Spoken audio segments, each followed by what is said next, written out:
Let's read Matthew chapter 20. For the kingdom of heaven is like unto a man that is an householder, which went out early in the morning to hire laborers into his vineyard. You know the story. So let me summarize the story.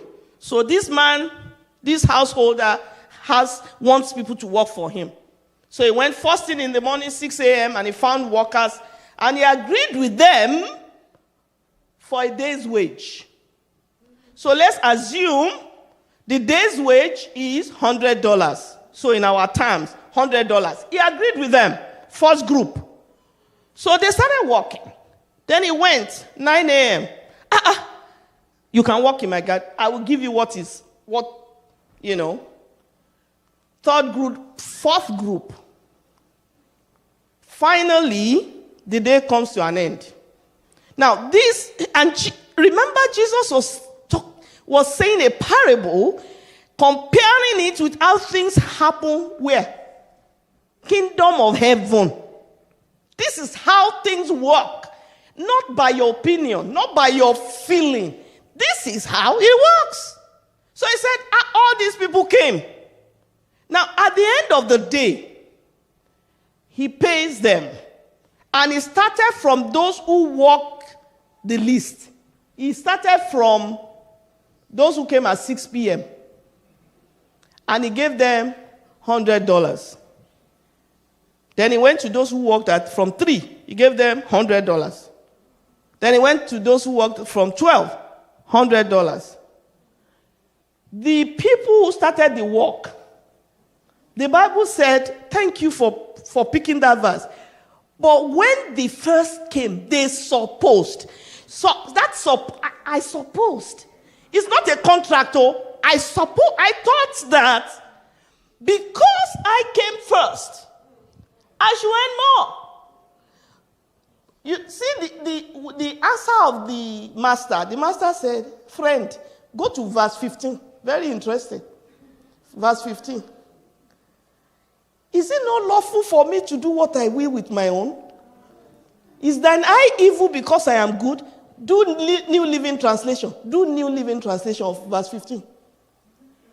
Is it not lawful for me? Thank you. Is it against the law for me to do what I want with my money? Should you be jealous because I am kind to another? Do you see that? When I read this verse of scripture, the first thing that I asked God, I asked God questions. I'm like, you're unjust, Lord. Yes. Why should people who came 6 a.m. collect the same with those who came at 6 p.m.? In my human reasoning, I will grumble too. Won't you grumble?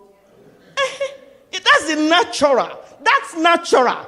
The natural is to compare yourself with another and expect that because you have an edge, you should be rewarded differently.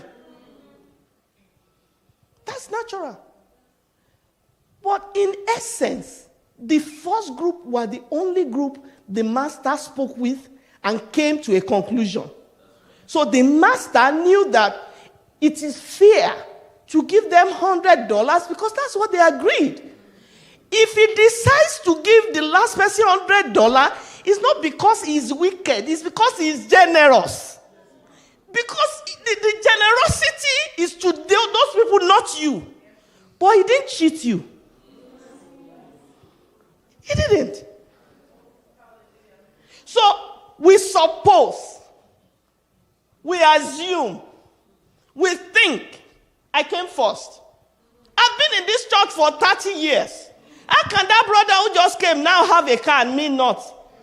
You know, those are the things that cause bitterness against God. Is it not lawful for me to do what I will with my own? Is thine eye evil because I am good? Now, let's go to another scripture. Let's talk about that. Let's go to another scripture. Matthew 6:22, King James Version. Matthew 6:22. It says, the light of the body is the eye. If therefore thine eye be single, thy whole body will be full of light. Do New Living for me. New Living Translation. Your eye is a lamp that provides light for your body. When your eye is good, your whole body is filled with light. What this means is when your eyes see like God sees, every action you do is good. It's just going to come out good. It may not be, we're talking deep things here, right? We're not talking of I'm happy today, I am happy today. It's not about being happy. It's about making decisions that are spot on. Because your eyes, you judge God to be faithful. You refuse to budge. You say, when people say, you this SU, you're just serving God for nothing. I'm laughing. Like, when John mature, who no go no.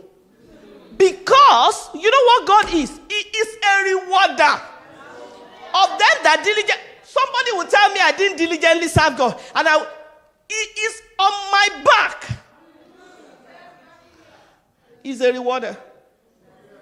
He's a rewarder.